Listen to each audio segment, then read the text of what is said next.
Mario's Restaurant, Cicero, Chicago. Wine glasses clink and cutlery scrapes against half-empty plates of Italian food as the hum of conversations fill the room. But beneath the floorboards, down in the cold, dimly lit basement, a man is chained to a radiator, his eyes swollen shut, his face a mangled, bloody mess. He's been held captive for 3 days. 3 days of unimaginable, unrelenting torment.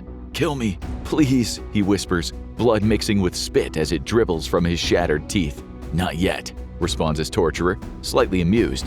"I got something special planned." Back in the restaurant, the victim's wife sits at a corner table, blissfully unaware of the nightmare unfolding just beneath her feet. She sips her wine, thinking tonight will be like any other. Little does she know she's about to play a part in a madman's twisted vision of humiliation. This psychopath, a man so unhinged, so spectacularly brutal, was without a doubt one of the most heartless, most barbaric men in American mobster history. In today's episode of the Infographic Show, you'll hear the true story of his menace and meat hooks in the most evil torture master in Mafia history, Mad Sam DeStefano. When Mad Sam died in what was a rather fitting death for a psychotic bully, barely anyone turned up to his funeral. Of the handful of mourners that did attend, many of them were secretly glad he was in the ground, unable to cause any more harm. FBI agents and officers from the Chicago Police Department's organized crime unit watched from a distance. They too felt great relief. This is a man whose life was defined by violence. He was sick. He was disturbed. No sooner than he hit his late teens, he was in serious trouble. And that's when he got 3 years in prison after assaulting a teenage girl. The year was 1927. Sam was 18, and he was just getting started. After his release, he joined the notorious 42 Gang, one of the most violent youth gangs in Chicago, a city that was plagued by violence and official corruption. It was a violent world where the likes of Al Capone and his Chicago outfit made serious money from bootlegging, loan sharking, illegal gambling, and that old Mafia favorite, extortion. But this was where young Sam flourished. He was good at violence, so good that he caught the eye of the underworld. Sam was a psychopath, no doubt, but he proved that he could be trusted. In 1932, he was shot in a robbery, once in the hip and once in the abdomen.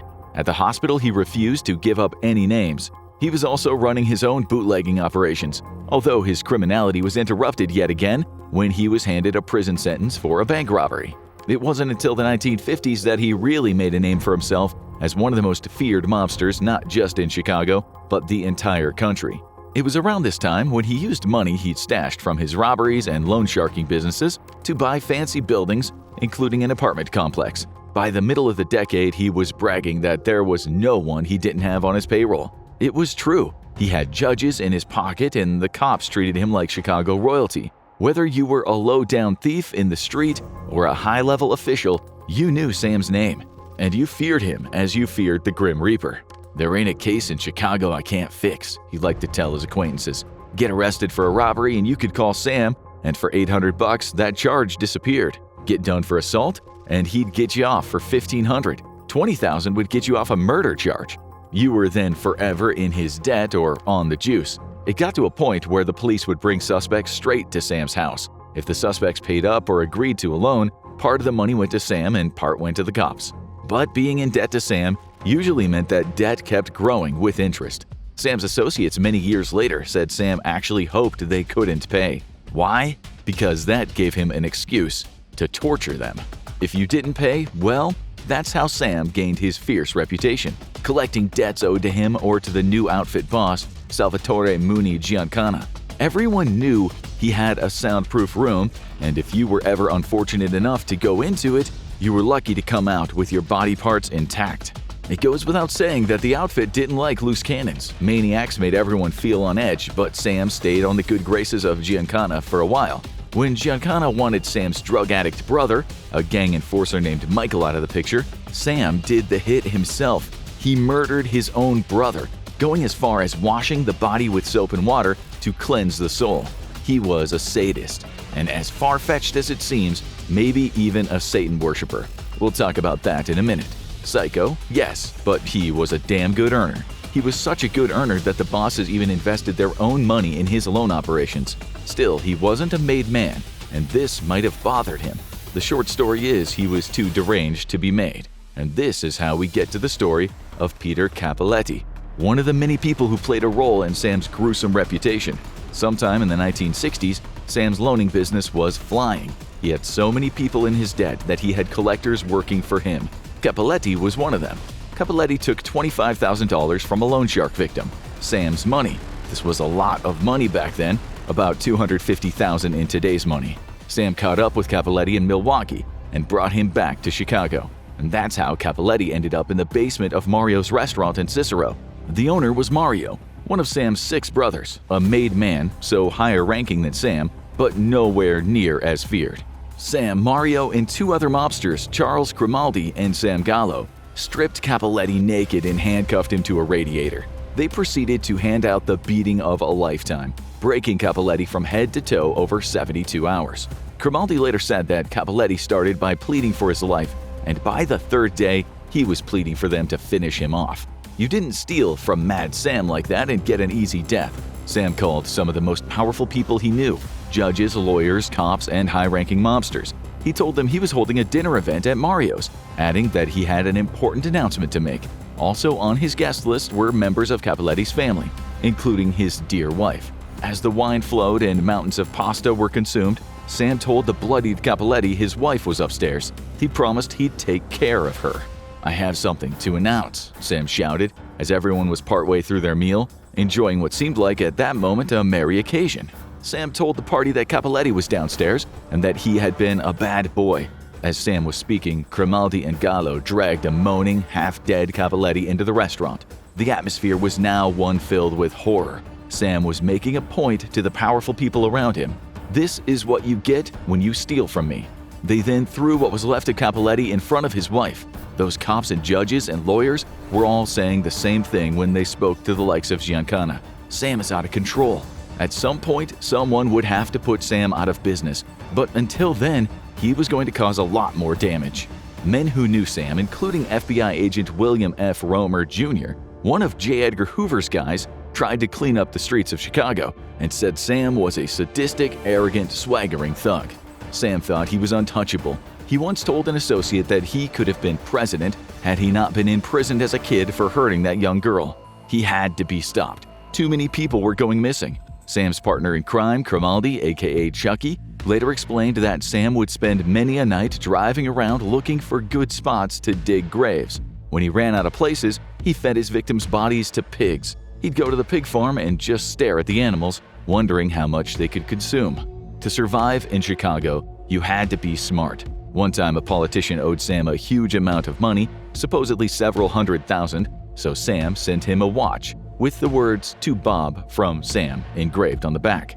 "Why?" one of his associates later asked him, to which he replied, "That way if I ever have to whack him, everybody'll think we're friends."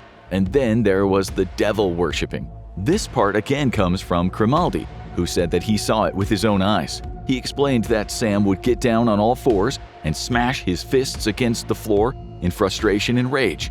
The drool, said Grimaldi, would pour from his mouth in streams to form frothy puddles beneath his face, and then he would talk to Satan himself. It sounds far-fetched, but it might explain this next story. In 1961, Sam tortured and murdered William Action Jackson, a huge 300-pound man who collected for Sam. It was believed in Mafia circles that Jackson had become an informant. Sam, along with a few other men, was going to find out, so they took him to a meat rendering plant on Chicago's South Side. When police found Jackson's naked body in the trunk of a car, they could barely believe what they were seeing. What lay before them is now known as one of the most brutal Mafia deaths in U.S. history. Before we describe that, we should explain that Jackson was also known for his extreme brutality. He was notorious in the underworld for the level of pain he inflicted on debtors. He had been hanged by a meat hook. His whole body was cut and burned. Part of his ear was missing. His kneecaps had been smashed. His ribs were smashed, and he'd been stabbed several times with an ice pick. And as if it mattered, he'd been shot. The media reported that this was just one of many bodies that were being found at the time all over Chicago, thought to be related to the juice rackets run by members of the underworld. And each body, according to a report, had been subjected to sadistic torture sessions. But was Jackson an informant? The FBI agent who was persuading gangsters to inform was Romer, and he later said Jackson had declined his offer, which is likely why he didn't give up any information as they tortured him to death. Rather than calm down in his older age, Sam escalated his violent acts. In 1963, the 6 feet 2 inches tall, 270-pound giant of a man, Leo Foreman, one of Sam's debt collectors, admitted that he'd made an arithmetic mistake with some of Sam's cash. The two got into a fight at Foreman's office and Leo, the bigger man, won. Weeks later, Foreman was informed that Sam had calmed down. He wanted to let bygones be bygones, which Foreman should not have trusted, knowing Sam as well as he did. On November 14th, Sam invited Foreman around to his house for a game of cards. Later that night, Foreman was lured down into a basement at Sam's brother Mario's house. A basement is never a good place to go with mobsters. When Foreman walked into the darkness, Sam, along with Grimaldi and Mario, opened fire. Mobster Tony Spilotro came out of the darkness and added a couple more bullets to Foreman's now writhing body. Sam walked over to him and grabbed him by the chin. He cursed a few times as Foreman died in front of him.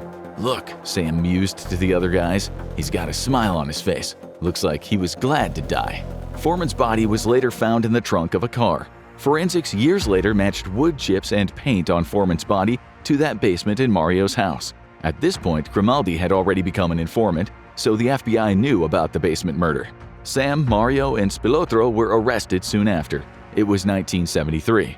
As usual, Sam acted up in the courtroom. He always made a show of himself when in court, whether he was sitting at the back or on trial himself. He turned up dressed in pajamas, sometimes using a wheelchair and one time lying on a stretcher. During one of his noisy appearances when he was defending himself, as he'd done from the start, he whipped out a bullhorn to make himself louder. Mario and Grimaldi were serious men. Both were made men. Sam acting up in court like this was not going to help their case, and they were both looking at doing some serious time. This also made the bosses uneasy.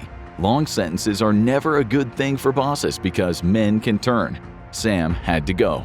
The trial was set to begin on April 30th, 1973. 16 days before, on a warm Saturday morning, Sam was in his garage sweeping out dust at his house in North Sayre Avenue. Sam was shot in the arm with a shotgun, the blast almost tearing it off. Someone then pumped another one into his chest. The likely candidates are Spilotro and Mario, but Sam had made a lot of enemies. Now you need to watch The Horrible Life of an Average Dubai Slave, or have a look at CIA conspiracies that were true.